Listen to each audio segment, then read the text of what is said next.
André, agora oficialmente é muito prazer, né? A gente está falando aqui pela primeira vez. A professora Ana Maria, não, acho que já lhe comunicou, né? Ela não vai poder comparecer hoje à aula, mas ela disse que um espaço bem tranquilo para você trazer aqui a abordagem. A aula, André, de hoje era sobre a Convenção das Partes, né? Uma introdução da Convenção das Partes, mas a professora também já tratou na aula passada sobre o Acordo de Paris e na outra aula sobre o Protocolo de Quioto.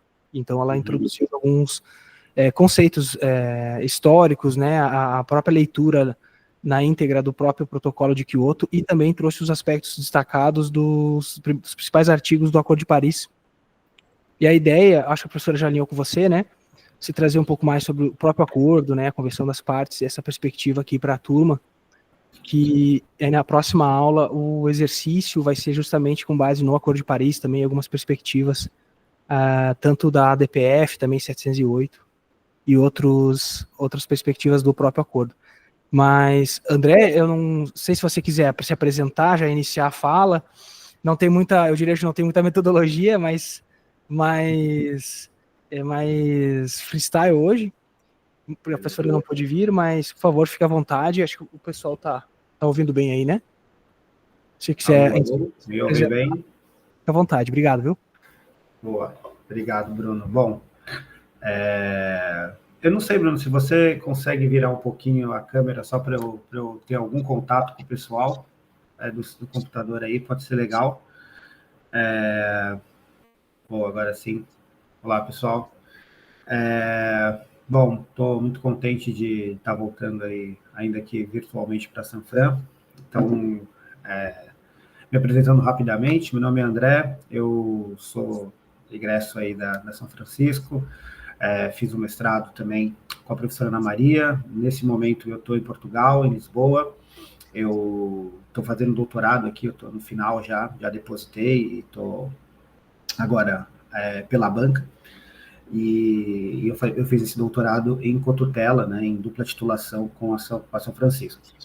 E, bem, a professora Ana Maria seguiu sendo minha orientadora desse processo e o meu tema de pesquisa no doutorado foi exatamente o regime da Convenção do Clima, né, da UNFCCC, e também o Acordo de Paris.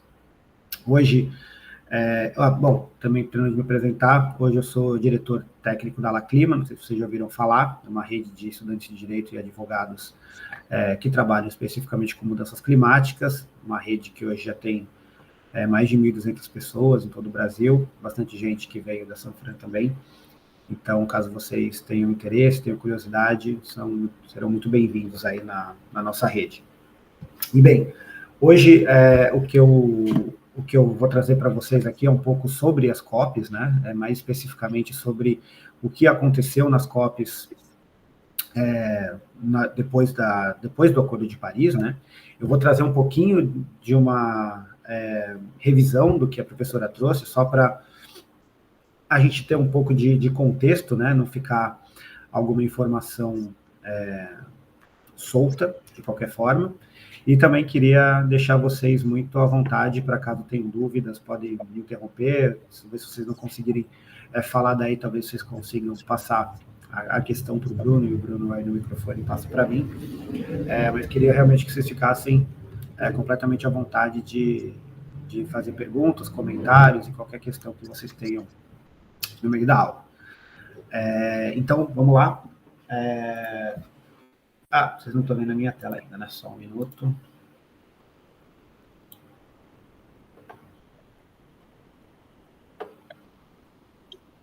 André, no final, a gente pode até... O pessoal quiser fazer perguntas, né? A gente tem aqui um outro microfone, acho que na mesa funciona, né? Daí cada um quiser... Perfeito. Tá bom? Obrigado. Boa. Então, fiquem à vontade no final, mas também, se alguma questão não ficar clara durante o processo, vocês estão exatamente... O espaço está permanentemente aberto. Então, olha só, fazendo uma revisão bem rápida, não vou retomar tudo que a professora falou, obviamente, mas só para a gente ter um pouco de contexto de onde a gente vai começar nas COPs, né?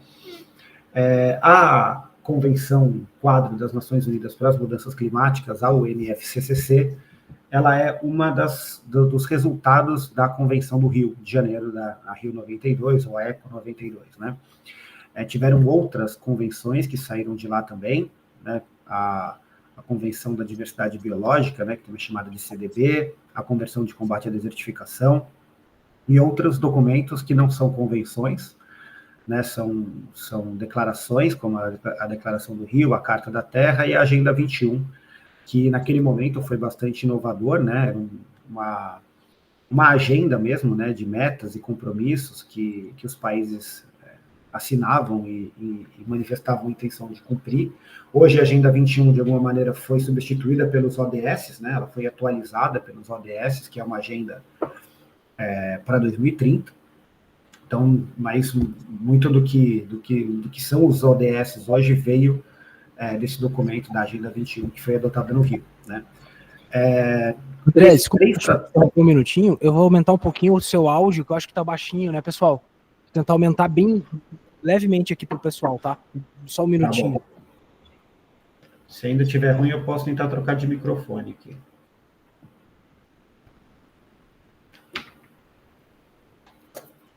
Você pode falar agora. Acho que assim, acho que é o melhor. Tá melhor agora, pessoal? Melhorou? Maravilha. Ficou bom? Pode continuar. Então, beleza. Então, eu estava dizendo que essas 3 convenções do Rio, elas têm COPs, né? Elas têm convenções, elas têm conferências das partes. A Convenção do Clima é a única das COPs que acontece anualmente, né? A Convenção da CDB e a Convenção de Combate à Desertificação acontecem a cada 2 anos. E esse ano é um daqueles que vai acontecer as 3, né? Então, agora em outubro vai ter a COP da CDB, a COP 16. Em novembro vai ter a COP 29 do clima e em dezembro vai ter a COP da desertificação. Então, a gente teve COPs em todos os anos, desde 95, que foi quando a Convenção do Clima entrou em vigor. Então, a Convenção ela é de 92, ela foi aberta à assinatura em 92, mas ela entrou, de fato, em vigor em 95, quando um determinado número de países ratificou a Convenção, né? E aí, também, para a gente entender, se situar aqui aonde essas regras da COP entram, né? Eu gosto de fazer uma analogia entre esses tratados internacionais e o ordenamento jurídico interno, né? Acho que é uma maneira mais visual até da gente compreender como esses tratados internacionais funcionam. Então, quando a gente fala do regime da UNFCCC, né, do regime da Convenção do Clima, a gente está falando de um regime que é composto por 3 tratados internacionais: a Convenção, o Protocolo de Quioto e o Acordo de Paris, né? A professora já abordou isso com certeza com vocês, né? Muita gente acha que o Protocolo de Quioto foi substituído pelo Acordo de Paris, o que não é verdade.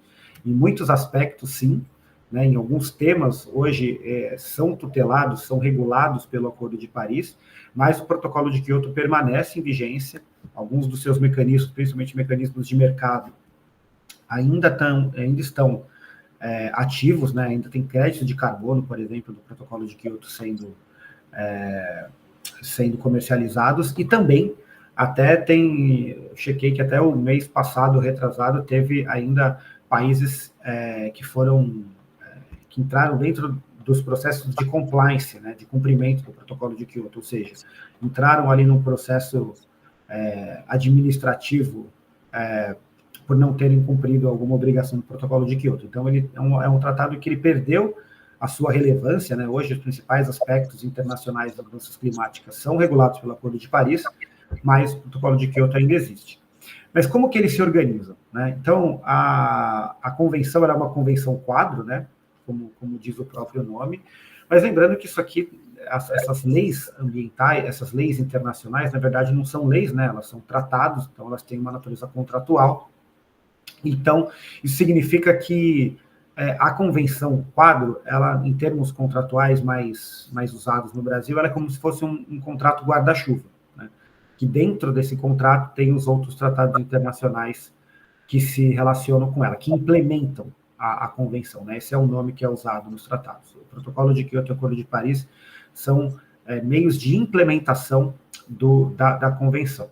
Então, fazendo uma analogia com o sistema nacional, é como se a UNFCCC, a convenção, fosse uma constituição, e o protocolo de Kyoto e o Acordo de Paris fossem leis dentro dessa convenção. E aí, descendo mais ainda nessa hierarquia, a gente tem as COPs, as decisões das COPs, na verdade, que é como se fossem, nessa analogia, decretos, né? Então, eles regulamentam a implementação dos tratados. Por isso que a gente tem 3 convenções. Isso está no próximo slide, mas adiantando, a gente tem, hoje acontecem o que a gente chama de COP, genericamente, acontecem, na verdade, 3 conferências. A COP, que é a Conferência das Partes da Convenção, a CMP, que é a Conferência das Partes do Protocolo de Kyoto, e a CMA, que é a Conferência das Partes do Acordo de Paris. Então, a gente tem a convenção, que ela é mais principiológica, ela é um pouco mais genérica, assim como, por natureza, a Constituição.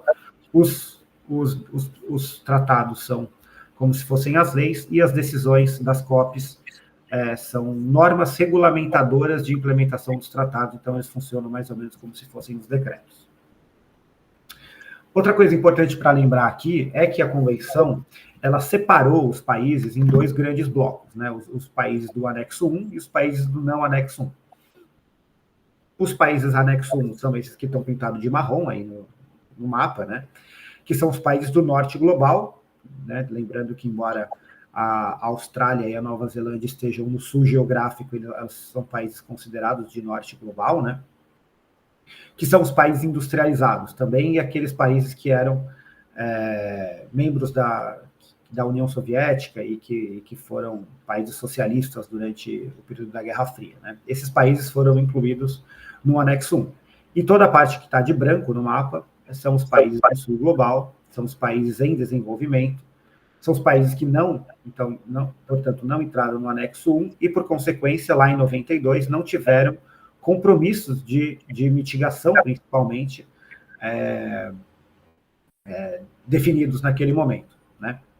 Então, o que o protocolo de Kyoto fez na sequência foi, principalmente, não só isso, mas principalmente, quantificar quais eram os compromissos dos países do anexo 1 dentro da convenção. Então, o que basicamente, nesse sentido, o que a convenção fez? Falou, olha, temos 2 grupos de países, os compromissos e as obrigações entre eles são diferenciadas, os países do anexo 1 têm obrigações, os países não anexo 1 não têm obrigações. E aí o protocolo de Kyoto veio e quantificou quais eram esses compromissos, quais eram essas obrigações dos países do anexo 1. E uma outra questão importante para falar sobre o protocolo de Kyoto, que vai ser bastante diferente no Acordo de Paris, isso vai ser importante para a nossa discussão aqui. O protocolo de Kyoto era um sistema top-down, que significa que as metas, os compromissos quantificados de cada país já estavam definidos no próprio tratado internacional.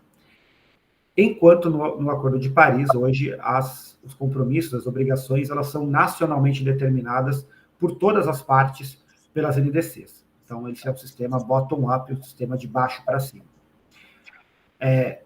Isso é para mostrar como o Acordo de Paris, embora ele esteja dentro do quadro da Convenção, embaixo do guarda-chuva da Convenção, ele parte de princípios de atribuição de obrigações muito diferentes, o que faz ele ter uma certa dificuldade em alguns momentos. Isso acontece hoje, principalmente em termos de financiamento, vou falar um pouquinho disso mais lá para frente, mas em alguns pontos parece incompatível, em termos de princípio, a aplicação do Acordo de Paris dentro do contexto da Convenção. E isso faz com que, durante as COPs, muitos países queiram puxar um compromisso para um lugar ou outro. Vou dar um exemplo. Vou usar o exemplo de um financiamento, que foi o que eu mencionei agora. O Acordo de Paris hoje, vocês leram, né? A professora passou pelo texto dele, o artigo 9 do Acordo de Paris coloca que os países desenvolvidos têm a obrigação de financiar e liderar o processo de ação climática por meio, entre outros, de financiamento e transferência de tecnologia. Só que tem um problema. Diferente da Convenção e diferente do Protocolo de Quioto, o Acordo de Paris não define quem são os países desenvolvidos. Então, existe uma discussão hoje se a gente ainda pode usar aquele parâmetro de anexo 1 e não anexo 1 como definição de países desenvolvidos, ou se a gente tem que criar um novo contexto. Lembrando que o Acordo de Paris ele foi decidido, né, ele foi adotado, ele foi acordado justamente num contexto em que os países desenvolvidos não aceitavam mais essa divisão binária de uma parte tem obrigação, outra parte não tem. Eles queriam que principalmente os países emergentes, e aí com destaque para Brasil, Índia, China e até África do Sul, também tivessem mais protagonismo e mais compromissos, né? Então, isso tudo para dizer que essa falta de definição do Acordo de Paris sobre quem são os países desenvolvidos, ela é, por um lado, proposital, mas sempre vem nas COPs alguma parte, principalmente países em desenvolvimento, falando, não, o Acordo de Paris é um meio de implementação da Convenção, então nós temos que usar os parâmetros da Convenção ou da divisão de anexos. E em outras partes vão falar, não, eles partem de princípios diferentes. Agora nós estamos falando de financiamento sob o Acordo de Paris. O Acordo de Paris usa uma outra lógica, ele não considera mais a divisão entre anexos, né? Enfim, tudo isso para dizer que o Acordo de Paris ele é, dentro dessa estrutura, um acordo, um contrato que está dentro da estrutura, do quadro, do guarda-chuva da Convenção, mas é ainda um pouco discutível como os instrumentos do Acordo de Paris são coerentes e se alinham completamente com os princípios da Convenção. Hoje é uma questão, assim, essa divisão de países desenvolvidos em desenvolvimento, é super rachada até hoje as negociações, na maioria dos temas. Esses blocos ainda são super visíveis, né, no processo de negociação, ainda que formalmente eles já não distribuam mais as obrigações. Mas é interessante, caso vocês queiram se aprofundar nesse tema, né, e ver a manifestação dos países, esse é o contexto do porquê, às vezes, um país quer puxar um instrumento como falando, isso aqui tem que ser feito conforme a Convenção, e o outro falando, isso aqui tem que ser feito conforme o Acordo de Paris. Tudo bem? Tá claro? De novo, reforçar aqui, se alguém tiver alguma questão, alguma dúvida, por favor, se manifeste.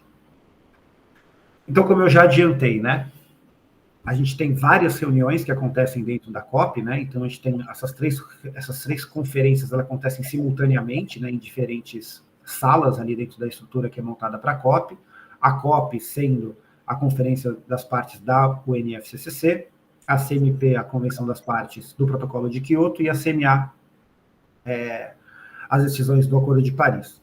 Hoje a gente tem uma situação em que todos os países que são da Convenção também estão no Acordo de Paris.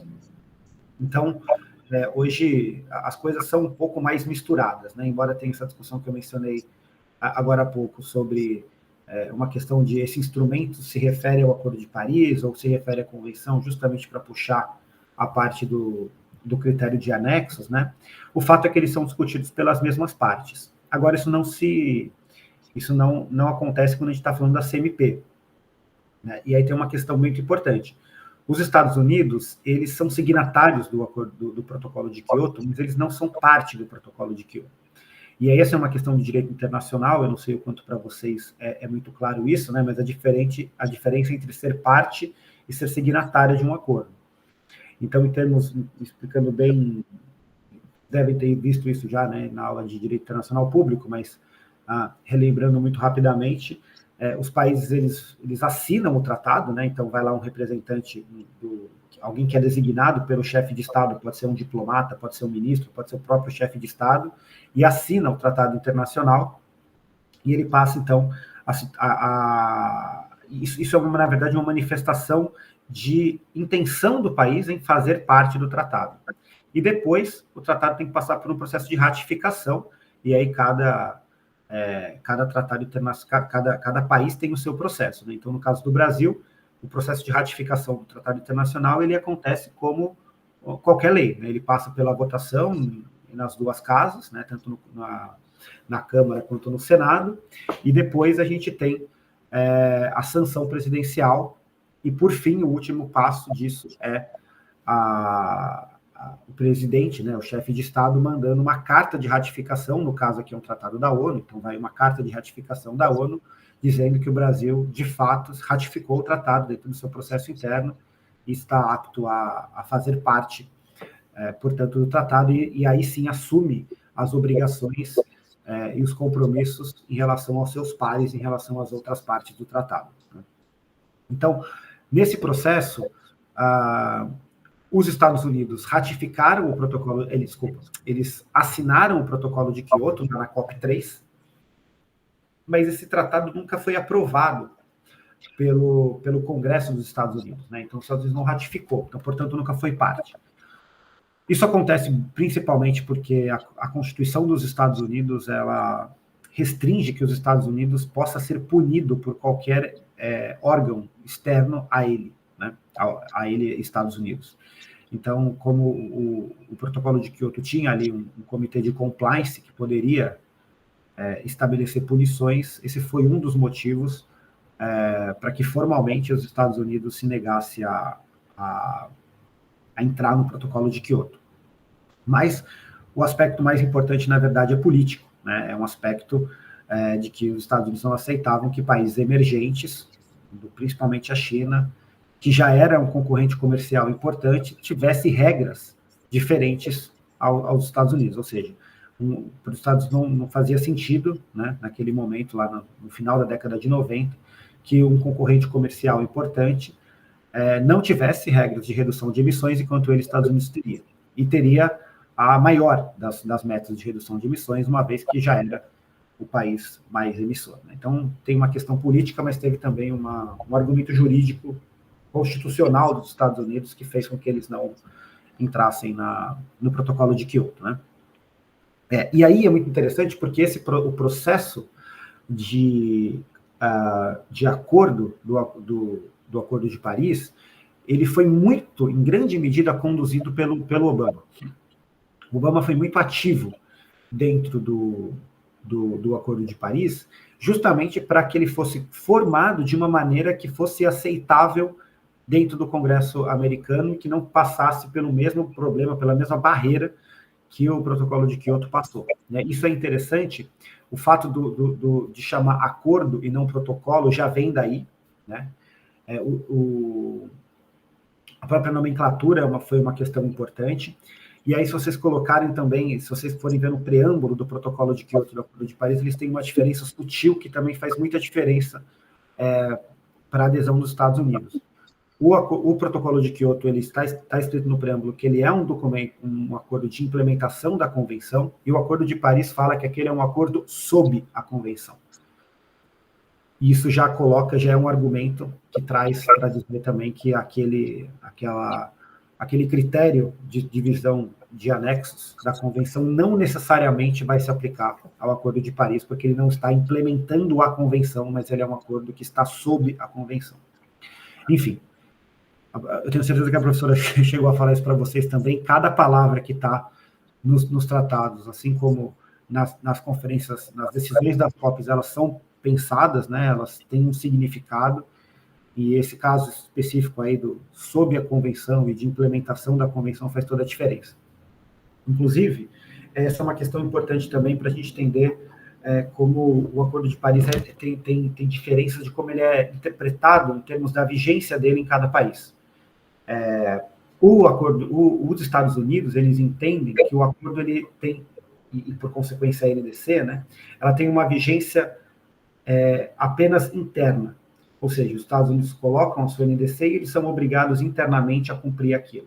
Eles não estão obrigados perante as outras partes a cumprir a NDC. Outros países importantes, como é o caso da União Europeia, por exemplo, já reconhecem a NDC como um documento de vigência internacional, que que perante as outras partes, né, os países têm que demonstrar também o cumprimento da NDC. Mas o fato é que o texto ele foi feito de uma maneira aberta, justamente para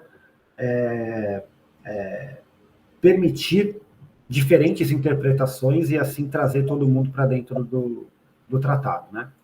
O Brasil reconhece o Acordo de Paris tanto na vigência internacional quanto na vigência nacional, tanto que, como o Bruno mencionou, né, o caso da DPF 708, o Brasil reconheceu o Acordo de Paris como uma lei interna, né, inclusive com reconhecimento de status supralegal, uma vez que o STF também reconheceu que o Acordo de Paris é um tratado sobre direitos humanos, né, então ele tem por jurisprudência, ele tem um status de reconhecimento supralegal, ou seja, no Brasil é pacífico que o Acordo de Paris está internalizado e todas as obrigações que o Brasil se submete em nível internacional também é uma obrigação de fazer interna do governo, né?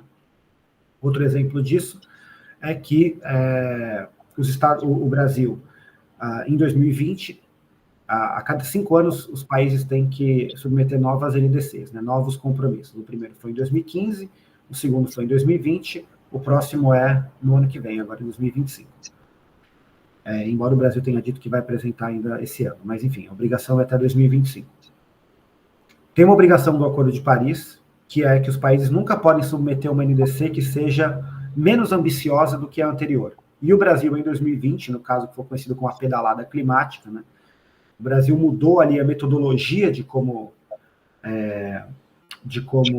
calcular suas emissões, e na prática isso significou que a NDC de 2020 era menos ambiciosa que a de 2015. Isso significava um descumprimento do Acordo de Paris. Isso foi judicializado internamente no Brasil, né? E aí o judiciário obrigou o Poder Executivo a apresentar uma nova NDC que de fato fosse no mínimo igual, em termos de ambição, à NDC de 2015, porque isso significaria, aí sim, o cumprimento do Acordo de Paris. O Brasil apresentou uma nova NDC depois em 2022, ainda não era mais ambiciosa, mas, enfim, depois o governo trocou, e essa questão essa ação foi extinguida por um acordo, mas o Brasil não apresentou uma nova NDC como era esperado, mais ambiciosa, de fato, do que a de 2015, porque o governo, depois que trocou para o governo Lula, disse que já não era mais possível cumprir uma NDC mais ambiciosa, porque, enfim, a governança climática e ambiental foi completamente desestruturada no período do governo Bolsonaro, né? Então, o governo Lula disse que não era possível mais cumprir uma NDC mais ambiciosa e, por isso,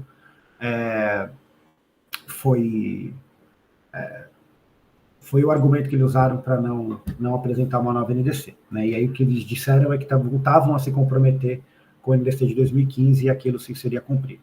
Agora a gente tem uma expectativa, provavelmente durante a COP29 o Brasil vai apresentar a sua nova NDC. Caminhando aqui, eu queria trazer um pouquinho para você sobre a estrutura, né, de como a COP se organiza nos seus outros instrumentos de tomada de decisão, né? Então, a gente tem a COP como órgão supremo de tomada da decisão dentro do regime da convenção, como eu já disse. Abaixo dela tem as conferências do protocolo e do acordo de Paris, a CMP e a CMA. E a essas três convenções, a essas três conferências, tem 2 órgãos subsidiários que ajudam a operacionalização dessas convenções. O SBI, que é o órgão subsidiário de implementação, e o SBSTA, que é o órgão subsidiário de assessoramento técnico e científico. Eles não são... Bom, a COP se reuniu uma vez por ano, né, sempre no final do ano, geralmente em novembro, em dezembro. Cada ano ela acontece num país. E os órgãos subsidiários, eles se reúnem 2 vezes por ano. Oi? Tudo bem, desculpa interromper. Claro. Eu queria só fazer uma pergunta rapidinho. Diga lá. Voltando ali na parte da interpretação do Acordo de Paris enquanto um tratado ou um acordo de vinculação interna ou internacional, eu queria saber quais são os principais ganhos que a gente tem em cada uma dessas interpretações. Por exemplo, se a interpretação de ser vinculante internamente o que a gente consegue buscar a partir disso? A gente tem ganhos na parte da judicialização, a gente consegue judicializar mais casos, tem mais legitimidade, ou é mais no âmbito do processo legislativo que a gente consegue ter mais pressão na nossa produção de normas e também, se for o caso da interpretação de vinculação internacional, quais tipos de ganhos que a gente consegue ter também nesse outro lado aí da moeda? Desculpa demorar assim para... Não, ótimo. Ótimas perguntas. Qual o seu nome? Matheus. Oi, Matheus. Bom, muito obrigado pelas suas perguntas. São ótimas perguntas mesmo. Então, vou começar para a parte da vigência interna, né?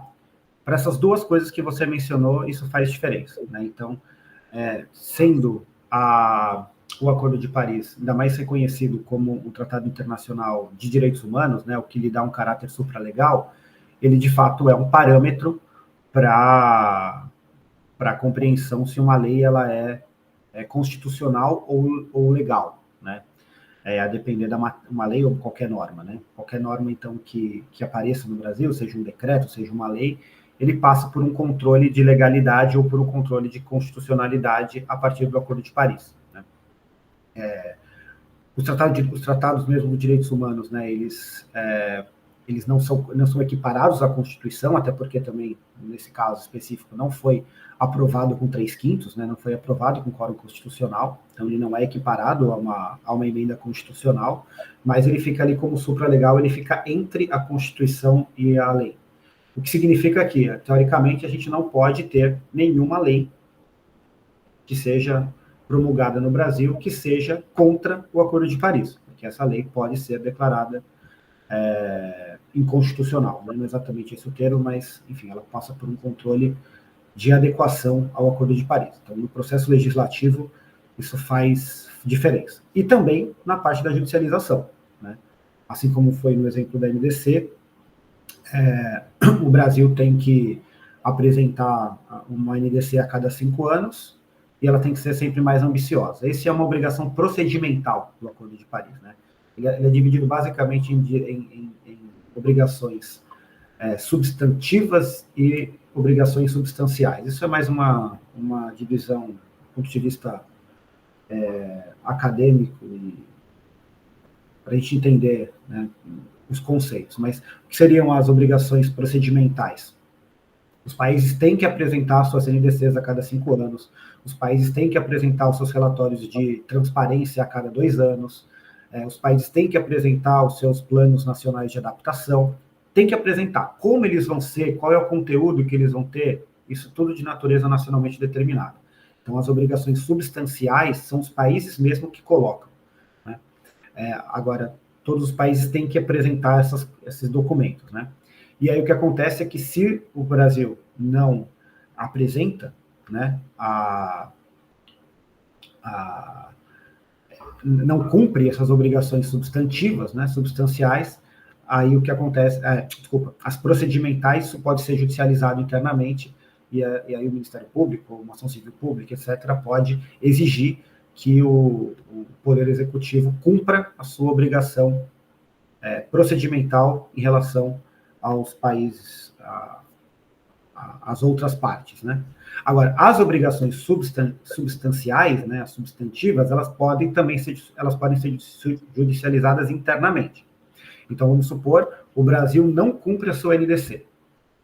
O Brasil, então, apresenta uma NDC, ela é um compromisso nacionalmente determinado, então o Brasil se comprometeu com isso, e por ser parte do Acordo de Paris, essa NDC ela se torna também um documento interno no Brasil. Se a gente descumpre a NDC, isso pode ser judicializado e a gente pode exigir que o governo federal, né, quando lhe couber, tome as medidas necessárias na direção do cumprimento da NDC. Isso só cabe dentro da judicialização interna, porque como é nacionalmente determinado, na vigência externa, a NDC não pode, em tese pelo menos, né, ser objeto de judicialização. Embora já existam casos, como por exemplo, o caso do Tribunal do Mar, né, o Tribunal Internacional do Mar, o Tribunal de Direitos Humanos da União Europeia, já tem usado o Acordo de Paris e os compromissos do Acordo de Paris como também argumento de fundamentação para decisões também em escala internacional. Então, não sei se ficou claro, mas essas são as principais diferenças. Então, o que a gente ganha tendo a vigência nacional? A possibilidade de judicialização interna para exigir o cumprimento por parte do Poder Executivo do Tratado Internacional. O que a gente ganha no reconhecimento da vigência externa? Assim como isso funciona na lógica de qualquer contrato, né? A partir do momento que você se submete às outras partes, você também se coloca numa posição em que você pode exigir das outras partes o cumprimento delas, né? Então, é uma relação muito de confiança, né? Que assumir a vigência internacional do tratado é uma relação de confiança, tipo, olha, eu estou me comprometendo, eu vou cumprir, então eu exijo que você também cumpra a sua parte. Teoricamente, um país que não reconhece a vigência internacional da NDC, por exemplo, ele fica mais fragilizado no processo político de exigir que outros países também cumpram as suas respectivas NDCs. Então, essa é a... Matheus, não sei se ficou completamente claro, a gente pode retomar isso depois do final, mas é por aí as principais diferenças do reconhecimento e de como a gente encara, né, tanto a vigência nacional quanto a vigência internacional. E para concluir, como ela se formaliza? A vigência internacional se formaliza, o Brasil se torna parte do tratado e reconhece a vigência internacional dele quando manda a carta de ratificação para a ONU e reconhece a vigência nacional quando passa por todo o processo de ratificação e tem um decreto presidencial que traduz o tratado e é dentro desse texto traduzido que o tratado deve ser interpretado internamente. Então, se vocês colocarem aí no Google, vocês vão colocar lá, sempre que você colocar Convenção do Clima Planalto, vocês vão ver qual é o decreto que internalizou a convenção, o mesmo protocolo de Quioto, o mesmo pro Acordo de Paris. Matheus, se por acaso ou para qualquer outra pessoa não tiver ficado claro, depois vocês voltem aqui a me interromper, por favor, tá? Então, satisfeito, viu, André? Obrigado. Boa, legal, obrigado. Então, falando aqui sobre como a COP se organiza, né, a gente tem então aqui o SBI e o SBSTA, que são os órgãos subsidiários, né, que ajudam a fazer os processos de decisão. A COP, como eu disse, ela acontece sempre no final do ano, em cada ano acontece num continente diferente. A ONU é dividida em 6 partes, né, em 6 regiões, e a COP sempre transita entre essas 6 regiões. Então, voltando um pouco para trás, né, a gente teve a COP 24 na Polônia, em Katowice. A gente teve a COP 25, que foi em Madrid, mas ela deveria ter sido no Chile. Ela foi de presidência do Chile, então ela contou como uma COP da América Latina. Depois, a gente teve a COP 26, que foi na Europa Ocidental, que foi em Glasgow, né, no Reino Unido. Depois a gente teve a COP 27, que foi no Egito, portanto na África. E o ano passado a gente teve a COP 28, que foi na África. E agora a COP volta a ser na Europa do Leste, como tinha sido em Katowice. Ela volta para a Europa do Leste, que vai ser no Azerbaijão. E no ano que vem ela volta para a América Latina, no Brasil. E provavelmente a COP 31 ela vai ser de novo ou na Europa ou na Oceania, né? Não se sabe onde vai ser a COP 31 ainda, dizem que vai ser na Austrália, mas isso não está definido ainda. E os órgãos subsidiários estão se reunindo 2 vezes por ano.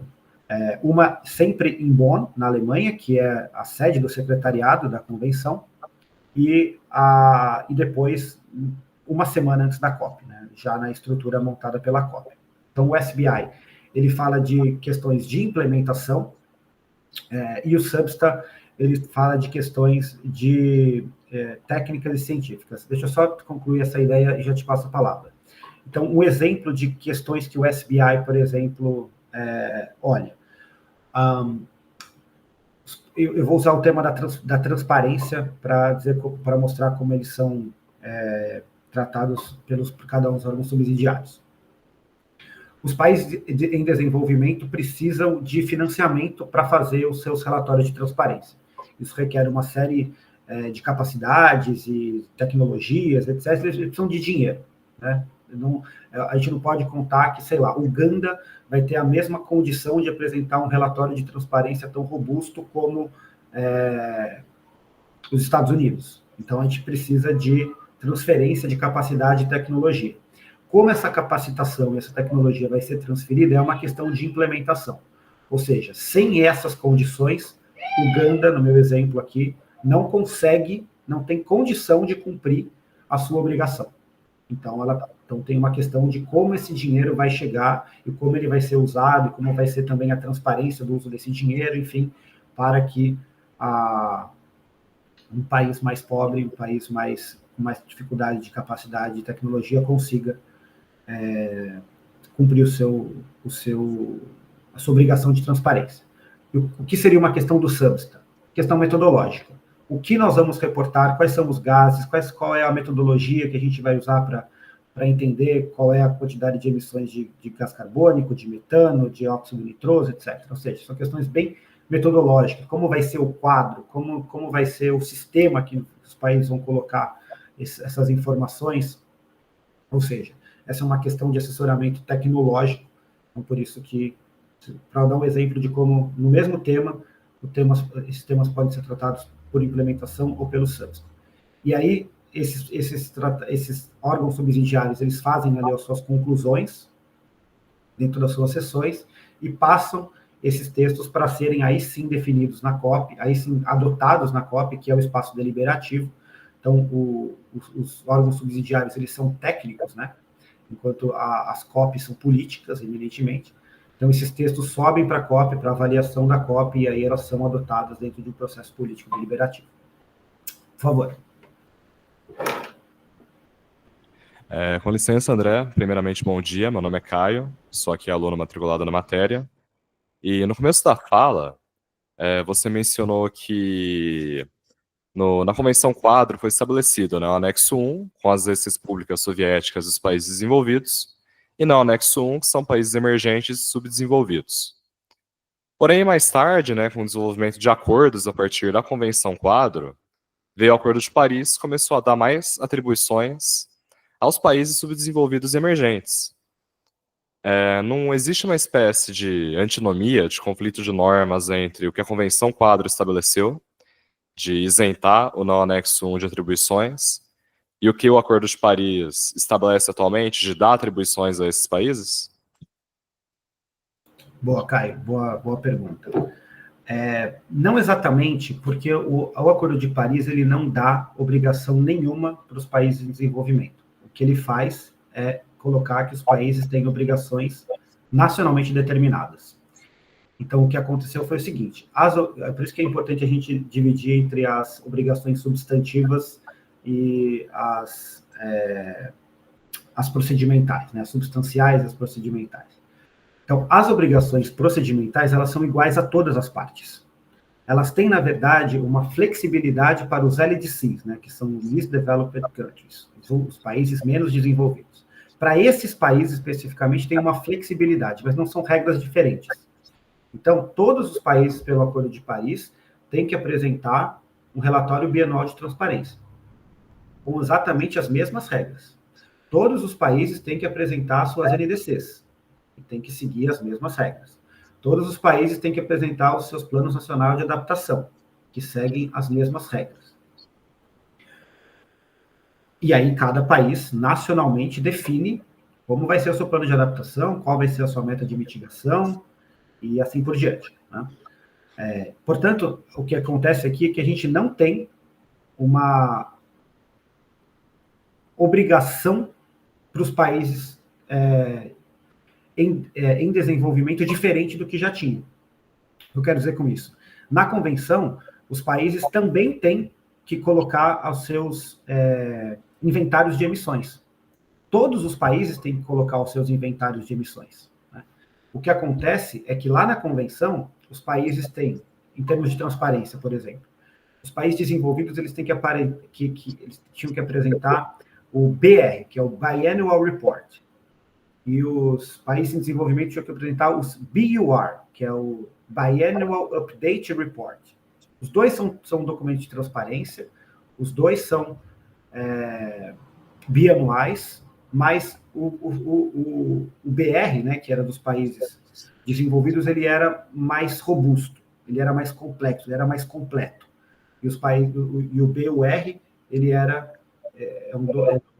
um relatório mais, enfim, menos profundo, menos complexo, e menos completo também.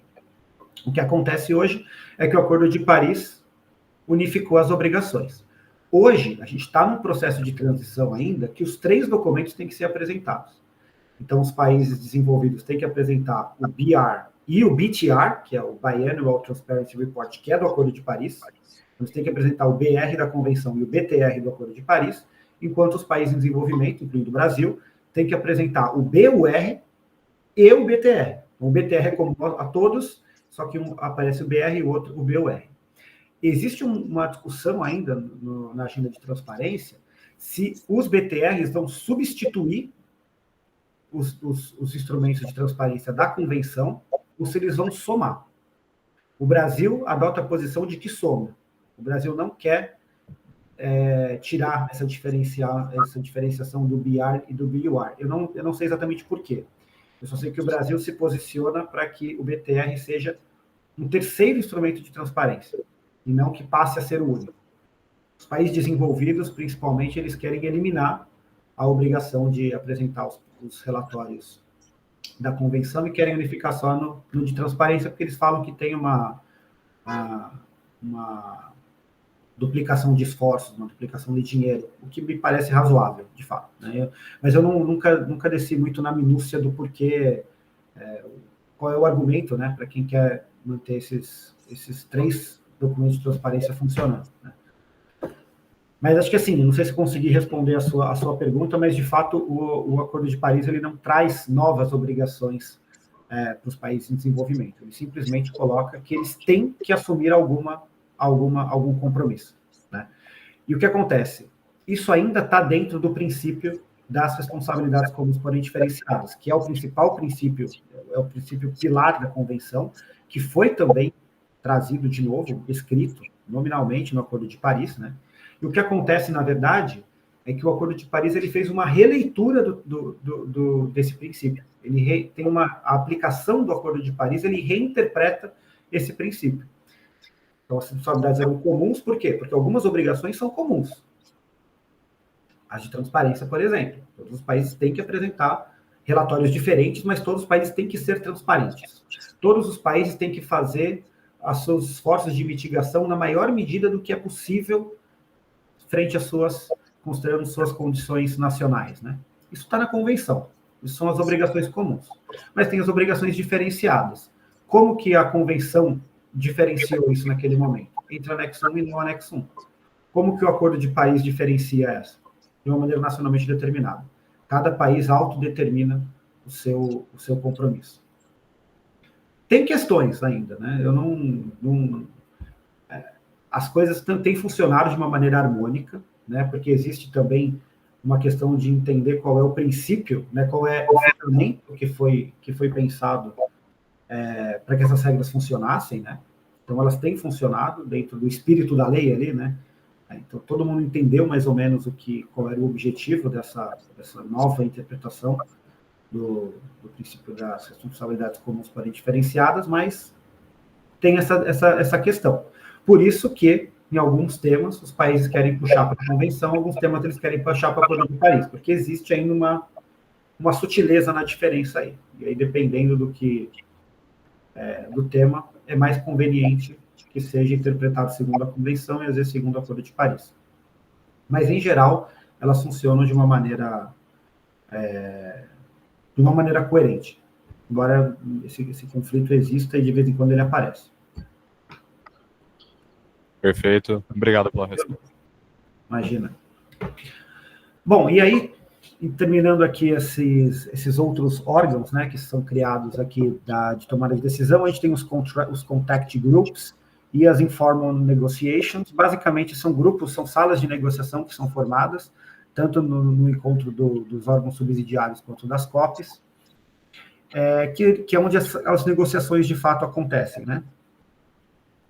Então, não tem grande diferença em termos de dinâmica entre um contact group e uma informal consultation, mas geralmente no contact group são temas, itens de agenda que já tem um consenso um pouco maior entre as partes, então é possível que dali já saia um rascunho de decisão para ser adotado pela COP, e nas informal consultations é quando o assunto é muito novo, ele acabou de virar um tema de negociação, ou quando os países ainda estão ainda tem uma divisão muito grande de posições, e aí dessas informal consultations não se sai um rascunho de decisão, se sai anotações, uma ata, são documentos um pouco menos formais, que simplesmente registram o que foi discutido e qual é a posição dos países, né?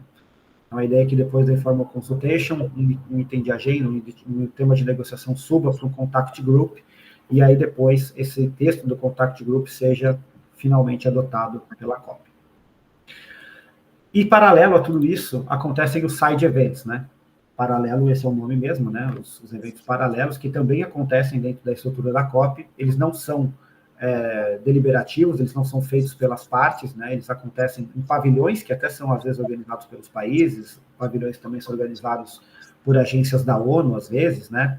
A UNEP, a UNDRR tem lá seus pavilhões, algumas ONGs muito grandes também conseguem, porque é bem caro ter um pavilhão na COP, mas a WWF, por exemplo, costuma ter. E ali são espaços mesmo de debates, que tem painéis, tal, um espaço mais de troca entre a sociedade civil e governos, né? Os side events não são dentro do processo formal político de tomada de decisão, mas eles têm um papel importante, e eles também acontecem ao mesmo tempo e na mesma estrutura das COPs. E aí eu queria trazer um pouco para vocês aqui o que aconteceu do Acordo de Paris para frente, né? E discutir um pouco aqui, trazer um pouco sobre os principais temas de negociação que estão acontecendo agora. Então, primeiro, eu sei que vocês já passaram pelo texto do Acordo de Paris, né? Mas eu queria chamar a atenção especificamente para essas duas alíneas do artigo 2.1. O Acordo de Paris, ele é considerado, por boa parte aí da literatura, um milagre diplomático, né? O Bodansky, que é um dos principais autores da literatura sobre o Acordo de Paris, um dos principais acadêmicos que escrevem sobre a Convenção também, desde lá de 92, ele considera que o Acordo de Paris ele é um milagre diplomático. E por que ele considera isso? Por que ele fala isso? Porque os Estados Unidos conseguiu uma coisa que o Protocolo de Kyoto não conseguiu, e nem o Acordo de Copenhague, aliás, muito menos o Acordo de Copenhague conseguiu, né, que foi trazer todas as partes da Convenção para dentro do acordo, né? Só que o Acordo de Paris ele abriu mão de muita coisa para que ele tivesse uma adesão tão grande, né? E esse que eu queria trazer da reflexão para vocês aqui. O que eu quero dizer com isso? Em alguma medida, ele enfraqueceu a obrigação que os países eram obrigados a se submeter, né, justamente porque o principal objetivo era trazer todo mundo para dentro do jogo, né? E aí, eu queria que vocês prestassem atenção nessa parte aqui do artigo 2.1a, né, que o acordo, ao reforçar a implementação da Convenção, então veja só, reforçar a implementação da Convenção visa, e aí está lá, manter o aumento da temperatura global bem abaixo de 2 graus Celsius. E aí eu queria que vocês pensassem o que significa bem abaixo de 2 graus Celsius. Pode ser 1,9, pode ser 1, pode ser 1,2. Bem abaixo pode ser realmente qualquer coisa dentro da escala decimal, né? Então, o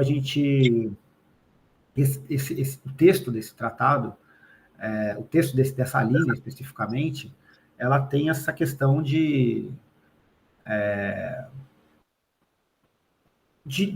permitir diferentes interpretações, e o mais importante não era que os países discutissem exatamente o que era bem abaixo de 2 graus, mas que todo mundo falasse, que todo mundo concordasse que 2 graus Celsius é um teto, e a partir daí a gente vai definir qual vai ser a meta, né, qual vai ser o objetivo. Então, ele não estabeleceu exatamente o que é bem abaixo de 2 graus, mas pelo menos definiu que 2 graus deveria ser o teto. Só que naquele momento o IPCC já colocava de uma maneira bem confiável com dados científicos de que 1,5 grau deveria ser a meta, né, a meta máxima de aumento de temperatura em relação aos níveis pré-industriais. E aí a gente pensa, tá bom, se a ciência colocou isso, por que os países não aceitaram 2 graus como meta?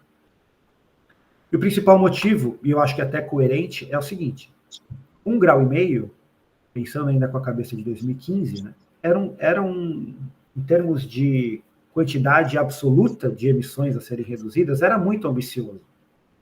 Então, assim, era uma meta tão ambiciosa que ela ia ficar quase como uma meta, como um sonho, como uma coisa quase intangível, quase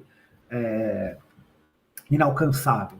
Então, eles preferiram colocar uma meta de 2 graus, porque eles achavam que 2 graus era possível cumprir e era possível obrigar os países a cumprirem 2 graus, pensando que também o mais importante era passar dessa meta de 2 graus e chegar até a meta de 1,5 grau. Né? Mas é um pouco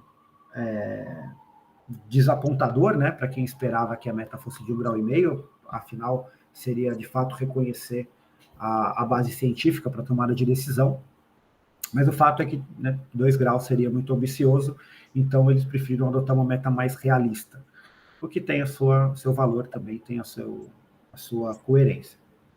E depois tem essa C, né, a linha C do 2.1, que está colocando ali um dos objetivos do Acordo de Paris, que é tornar os fluxos financeiros compatíveis com a trajetória rumo ao desenvolvimento e baixa emissão de gases de efeito estufa. Isso é um chamado ao setor privado, né? O setor privado não tinha possibilidade de financiar projetos e participar do financiamento climático formal dentro do protocolo de Kyoto. O Acordo de Paris permite e até incentiva que isso aconteça, o que faz sentido mesmo, porque acho que só o dinheiro público não seria capaz de pagar a conta que as mudanças climáticas exigem, tanto em termos de mitigação quanto de adaptação e de perdas e danos. Mas o fato é que, mais uma vez, a gente tem um termo muito aberto. O que são tornar os fluxos financeiros compatíveis com a trajetória rumo ao desenvolvimento de baixa emissão? O que é compatível? Hoje as COPs, elas conseguiram avançar um pouco na definição do que é isso, né? Então a gente já tem as COPs, principalmente a COP lá de Glasgow, a partir de Glasgow, manifestando dentro do texto da decisão, falando que os países devem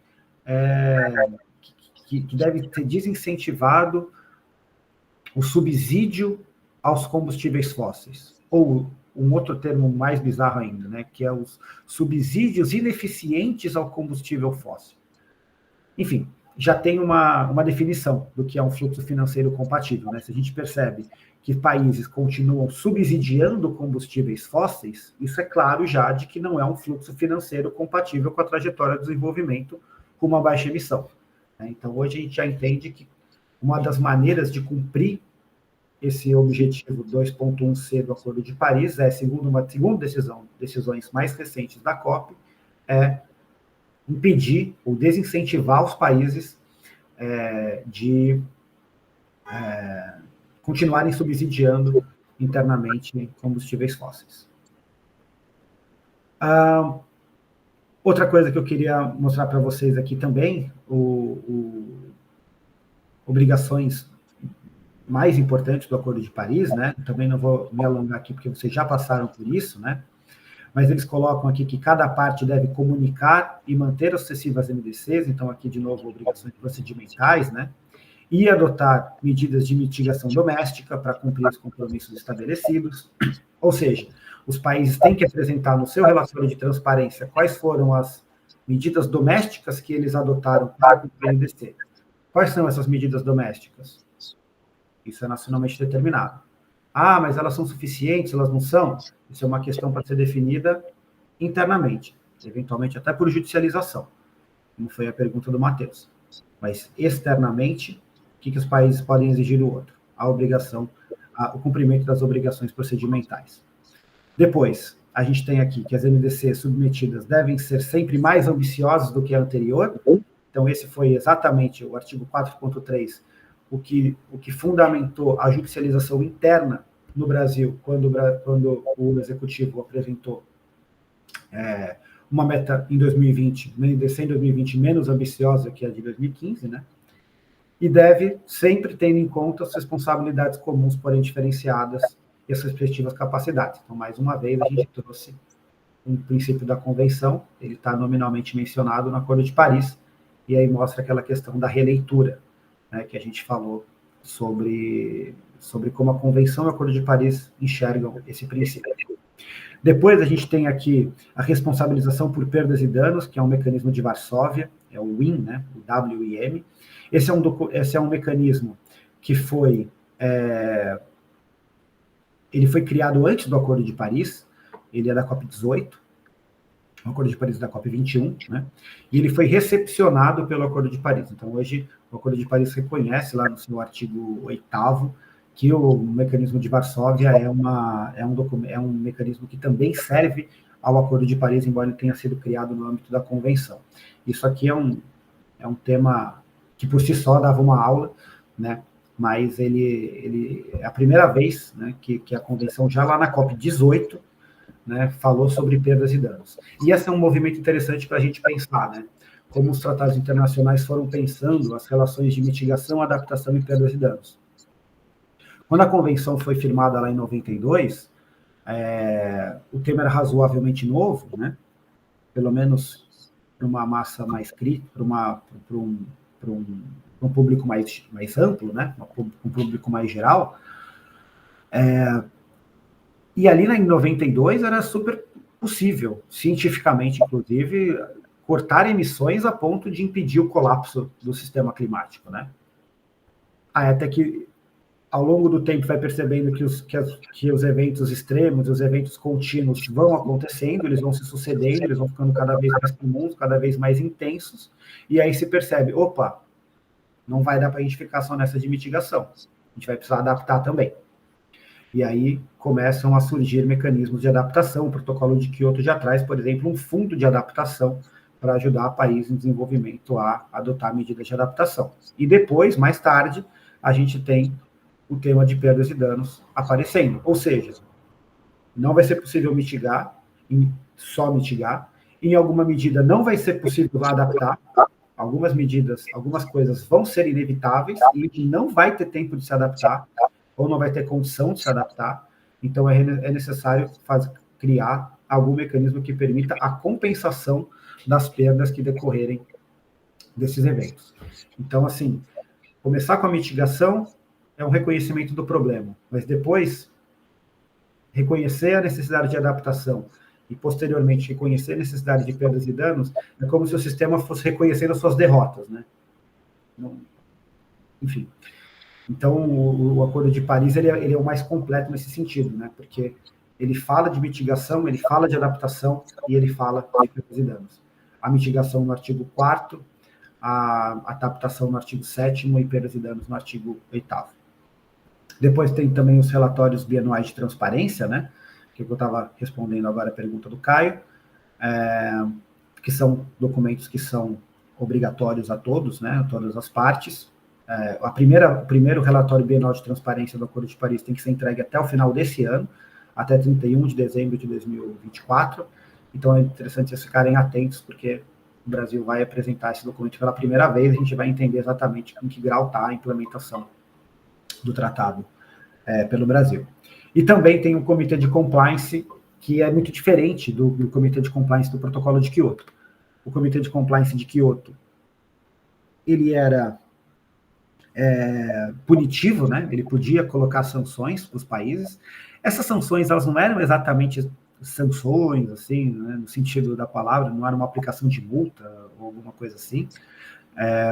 As sanções do Comitê de Compliance de Kyoto era basicamente deixar os países por algum tempo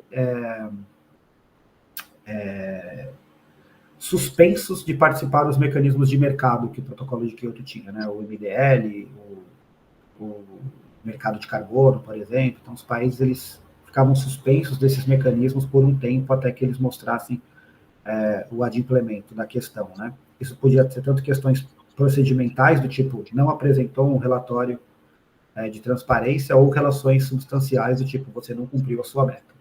Tiveram os 2 casos acontecendo no Comitê de Compliance de Kyoto.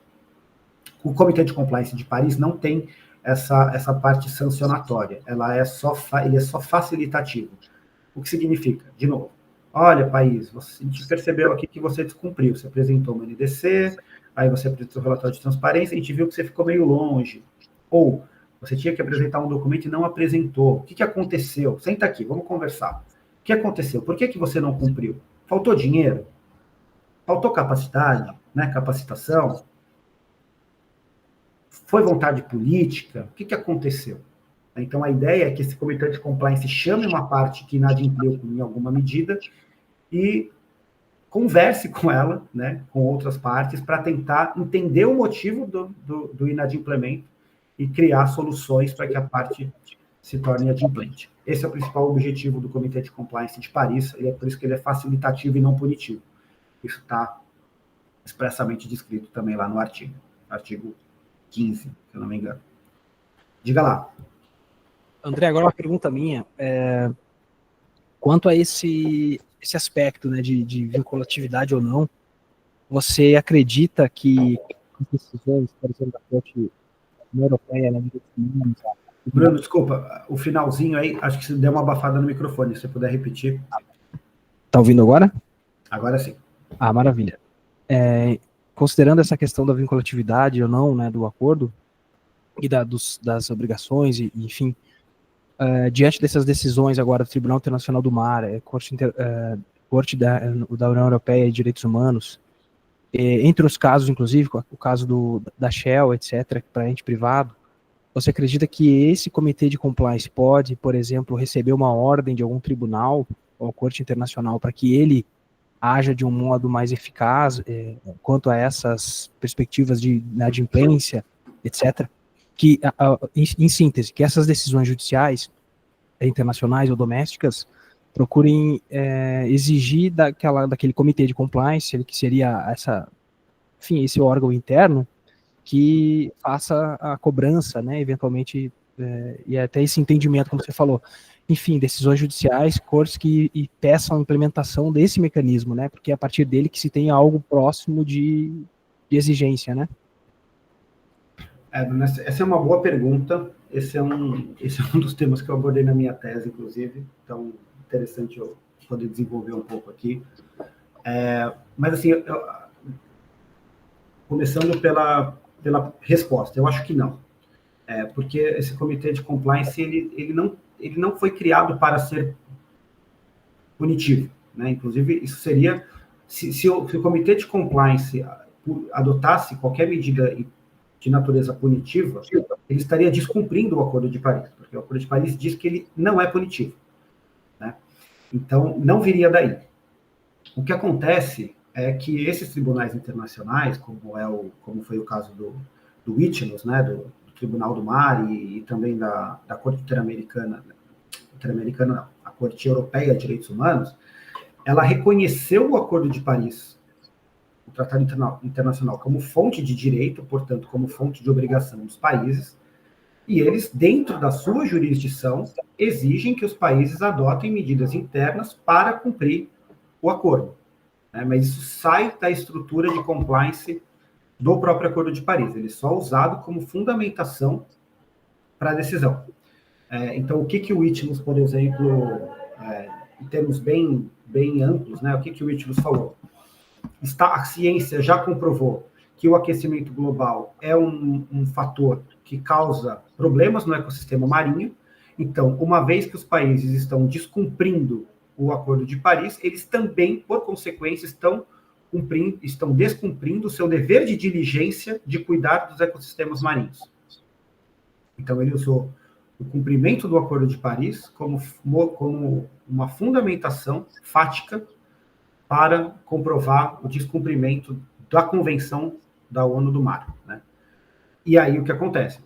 Dentro da sua jurisdição, o ITNOS vai chegar para o país e vai falar, olha, você precisa cumprir a sua obrigação dentro do Acordo de Paris, porque estar descumprindo o Acordo de Paris significa estar descumprindo a minha convenção. na mesma medida aconteceu, né, em termos análogos, aconteceu na Corte Europeia de Direitos Humanos. A diferença é que no caso do Itilus foi uma opinião consultiva e no caso da União Europeia foi litigância mesmo, né, era uma litigância contra a Suíça. E aí a Corte Europeia de Direitos Humanos considerou que, ao descumprir as suas obrigações do Acordo de Paris, o Estado suíço estava violando direitos humanos da sua população interna. E aí ele fez lá uma ordem judicial, cuja vinculação também é discutível, como qualquer tribunal internacional, mas ele deu uma decisão para que o Estado suíço reformulasse as suas políticas internas de mitigação para que deixasse de violar direitos humanos. Essa é uma discussão até de divisão de poderes, se for pensar, né? O quanto cabe a um tribunal, principalmente o Tribunal Internacional, intervir sobre o que o país deve fazer internamente. E aí o tribunal, a Corte Europeia de Direitos Humanos enfrentou essa questão e falou, olha, não estou dizendo como você deve cumprir, não estou dizendo como você deve mitigar, mas assim, uma vez que você tem uma obrigação de reduzir gases de efeito estufa, você tem que cumprir. E o meu papel como Tribunal Internacional é garantir, é verificar se você está cumprindo a sua obrigação. Não importa como, é importante verificar se você está cumprindo. E se você não está cumprindo, eu entendo que isso é uma violação de direitos humanos, portanto, eu estou intervindo nesse caso. Então, cada tribunal ele vai agir dentro da sua própria jurisdição, né? Se for a Corte Interamericana de Direitos Humanos, ela só pode agir para países da OEA, e ela vai estar a sua decisão, os seus fundamentos dentro das suas normas. O que traz uma questão aí de isonomia também, né? Porque se a gente tem diferentes tribunais internacionais de direitos humanos, porque eles têm vigências regionais, né? Eles têm jurisdição regionais. Se tem a mesma violação de direitos humanos, ela é julgada de uma maneira diferente pelo Tribunal Europeu e pelo Tribunal Americano. A partir da mesma violação, a gente teria uma quebra de isonomia, né? Já que é o mesmo tratado internacional, o Acordo de Paris, do qual todos são partes, que está sendo a fundamentação da decisão, né? Então, enfim, são questões bem complexas, que não tem muita resposta ainda, mas o fato é que, assim, um tribunal internacional exigir que o Comitê de Compliance faça, eu acho que isso é fora de questão.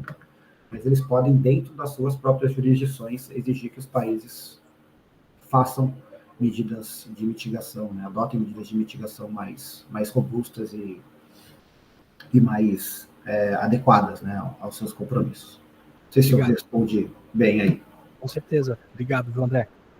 E aí, para terminar, eu queria falar um pouquinho sobre o Global Stocktake, né? O Global Stocktake está no artigo 14 do Acordo de Paris, e ele fala sobre o balanço global do acordo, né? Então, ele vai identificar se os países, de maneira geral, estão cumprindo com as suas metas. Aliás, desculpa. Se o conjunto de países, os esforços de implementação do conjunto de países está sendo suficiente ou não para o cumprimento do acordo como um todo, né? Isso também é um balanço que vai se completar a cada 5 anos. O primeiro Global Stocktake aconteceu no ano passado, e a gente tem algumas medidas aí já que foram apontadas, do tipo, tem que triplicar a quantidade de energia renovável, tem que reduzir os gases de efeito estufa em até X%. Mas qual que é a diferença da transparência para o Global Stocktake? A transparência, ele vai pegar documentos daquela parte especificamente e vai entender se aquela parte está cumprindo com a sua respectiva obrigação. E o Global Stocktake, ele vai pegar o todo. Ele vai pegar a implementação geral de todas as partes e entender se esses esforços coletivos reunidos estão ou não condizentes com o cumprimento do Acordo de Paris, que é lá reduzir, limitar o aumento de temperatura a 2 graus com esforços por 1,5 graus.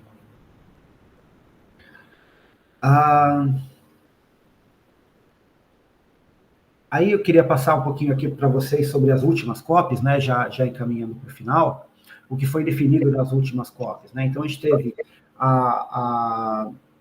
o Acordo de Paris sendo adotado em 2015, ele entrou em vigor em 2016, então já em 2016 a gente teve a primeira convenção das partes do Acordo de Paris, né, a CMA. Só que o que acontece é o seguinte: O protocolo de Kyoto, em comparação, ele foi adotado na COP3 em 97, mas ele só entrou em vigor em 2005, porque muitos países demoraram para ratificar o protocolo de Kyoto. O Acordo de Paris, por outro lado, ele entrou em vigor muito rápido, porque como os Estados Unidos ratificou de cara, outros países também ratificaram muito rápido. E a COP nem estava preparada para a entrada em vigor tão rápida do Acordo de Paris, né? Então, o que acontece é que a CMA1 durou 3 anos. Ela não era encerrada quando acabava uma COP. A CMA ela começou em 2016, ela foi retomada em 2017, depois ela foi retomada e encerrada em 2018. Por isso que a CMA1 é de 2018, ela começou em 2016 e terminou em 2018. E ela adotou o chamado Livro de Regras de Katowice. Então, em Katowice, a gente teve ao mesmo tempo acontecendo a COP24 e a CMA, o encerramento da CMA1, que é onde foram adotados os livros de regras. Ou seja, o Acordo de Paris ele tinha lá os artigos pelos quais vocês já passaram, e aí agora as decisões das COPs foram colocando mais detalhes sobre como implementar aquelas regras que estavam no Acordo de Paris. Então, exemplos aqui, que estão na decisão da CMA1, né, da decisão de Katowice. Então, tem lá o método de apresentação de novas NDCs, ou seja, o que o Acordo de Paris falava? Todo mundo tem que apresentar NDC sempre mais ambiciosa a cada 5 anos. O que o livro de regras falou?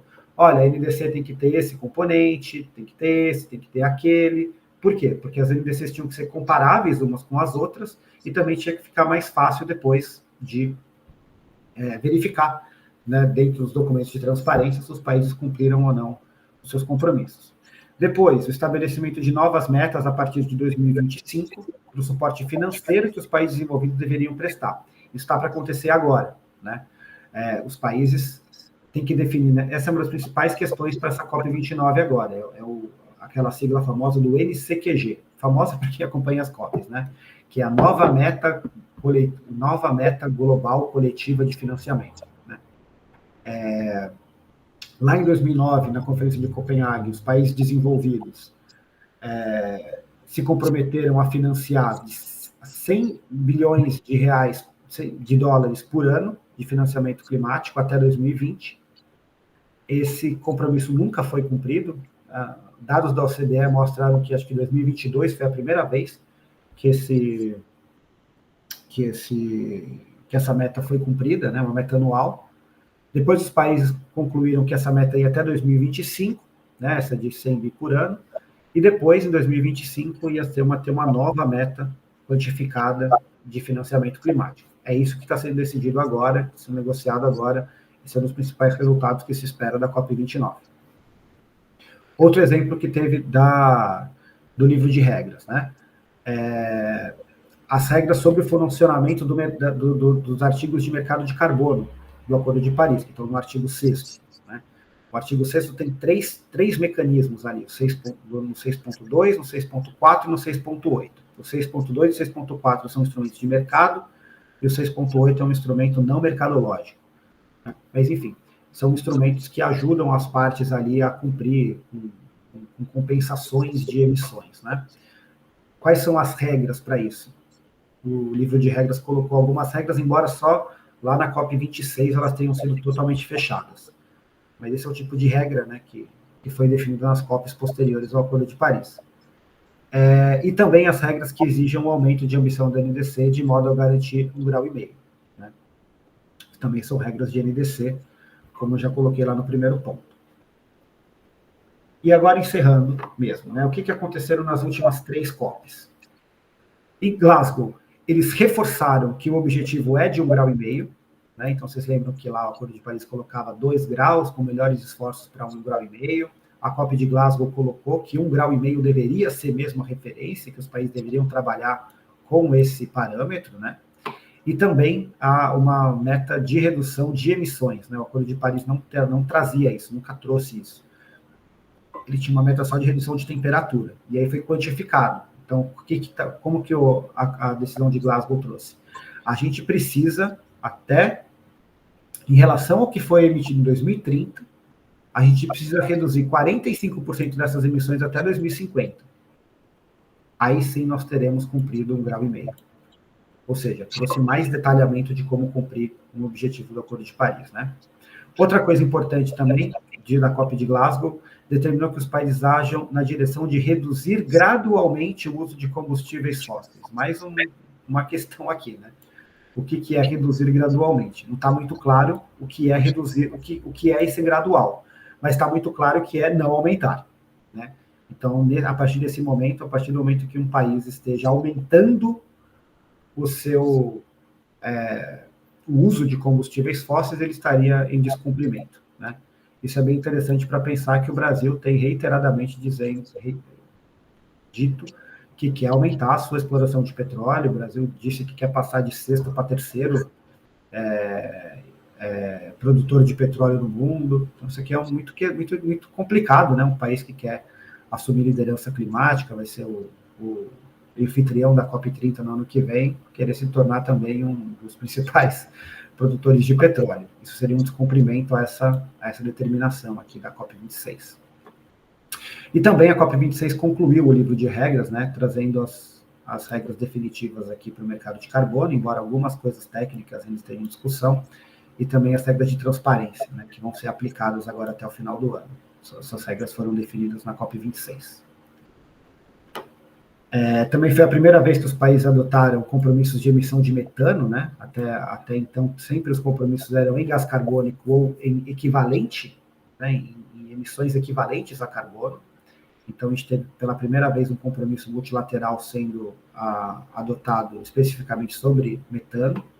Também teve um compromisso que é paralelo à COP, né? Mas foi um compromisso assinado por 141 países para extinguir o desmatamento. E também foi uma COP que teve uma participação bastante ativa de governos subnacionais, né? Isso aqui tem aumentado cada vez mais. No Brasil foi muito forte isso, né? O Brasil estava num momento ainda do governo Bolsonaro boicotando bastante a qualquer avanço em relação às COPs, e governadores foram muito importantes nesse momento aqui para manter o Brasil mais ativo, por exemplo. Na COP retrasada, né, em Sharm el-Sheikh, a gente teve a formação de um programa de trabalho de mitigação. Isso aqui é um programa super complexo, super polêmico. Os países estão super ainda longe de um consenso sobre esse programa, porque basicamente ele foi criado para criar um ambiente de conversa para como os países podem aumentar a sua ambição de mitigação, e os países de desenvolvimento, principalmente os que são produtores de petróleo, né, a China, a Bolívia, por exemplo, eles são contra esse programa, eles tentam boicotar esse programa o máximo que eles podem, porque eles acham que isso pode, de alguma maneira, criar um ambiente que exija deles mais ambição. Beleza, esse é o objetivo mesmo, mas eles têm medo que isso, de alguma maneira, limite a discricionariedade, né, do compromisso nacionalmente determinado, que é a natureza do Acordo de Paris, né? Então, esse é um dos temas bem polêmicos que estão atualmente acontecendo aqui. Depois a gente teve na COP27 também um fundo para perdas e danos, né? Isso aqui é bem interessante também, porque a gente vai ter um dinheiro específico para casos de eventos climáticos extremos. Isso é interessante para os países em desenvolvimento, né, que vão sofrer com isso, mas, por outro lado, é bem interessante para países desenvolvidos também. Porque o que acontece é que, a partir do momento que tem um fundo, é como se fosse um seguro, né, isso aqui. Então, a partir do momento que tem um fundo para socorrer os países que são vítimas de eventos extremos, isso pode diminuir a necessidade de um país ou outro, por tribunais internacionais, serem condenados a compensar, né? Uma vez que, aconteceu alguma coisa aqui, pega o dinheiro do fundo e resolve seu problema. Não precisamos acionar tribunais internacionais para pedir compensação. O objetivo é mais esse do que de ser bonzinho para os países que, de fato, sofrem danos climáticos, né? E também se começou aqui na COP27 a elaboração de uma meta global de adaptação. Isso aqui é muito difícil, né? A adaptação ela é muito mais qualitativa do que quantitativa, mas também foi criada aqui negociações para definir uma meta de como os países deveriam lidar com a adaptação. E, por fim, a COP28, né, o ano passado, ela foi a primeira vez que teve o balanço global, e eu trouxe 4 pontos aqui só para ilustrar, né, o que foi identificado pelas partes como lacunas de implementação do tratado, né? Então, a COP de Dubai aqui disse que é necessário triplicar a capacidade de energia renovável até 2030, além de eficiência energética, acelerar os esforços para a redução progressiva de energia derivada da queima de carvão. A gente teve aqui um combustível fóssil sendo nominalmente descrito aqui, né? Mencionado. Promover a transição para longe dos combustíveis fósseis. Isso aqui também é um termo bem genérico, né? Mas, de novo, significa não podemos continuar investindo em combustíveis fósseis, né? E aquilo que eu disse ali no eliminar gradualmente os subsídios ineficientes aos combustíveis fósseis, que é uma maneira de implementar aquela obrigação de tornar os fluxos financeiros compatíveis, né, que está lá no artigo 2.1c do Acordo de Paris. Bom, era isso que eu tinha para apresentar para vocês hoje. Aqui eu trouxe 3 documentos da Laclima, caso vocês queiram procurar aí, que tem informações e são materiais bem legais que a gente tem produzido sobre esse tema, bem informativo, tem bastante coisa lá. E de resto, estou super à disposição aí no meu e-mail, eventualmente pelo Instagram, pelo LinkedIn, caso vocês tenham alguma questão, alguma dúvida. E é isso, Bruno. Obrigado.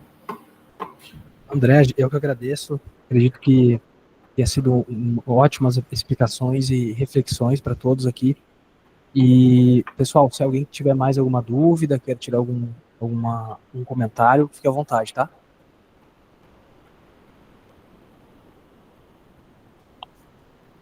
Se não tiver mais alguém para comentar, André, acho que era isso. Te agradeço especialmente a tua participação hoje. E eu bati algumas fotos aqui e vou tentar te enviar. Legal. Boa. Tá? Não sou mais o exímio fotógrafo, mas acho que vai ficar bacana. Legal, mas fica o registro aí. Imagina. E agradecer a tua participação mais uma vez e fiquei bastante interessado aí com a tua pesquisa de doutorado, né, que você falou na minha pergunta. Depois a gente troca algumas figurinhas também sobre Com certeza. a perspectiva. Com certeza, estou à disposição. Valeu, Querido, pessoal. O resto de dia aí. Valeu, para você também. Um abraço. Valeu, abraço. Tchau, tchau.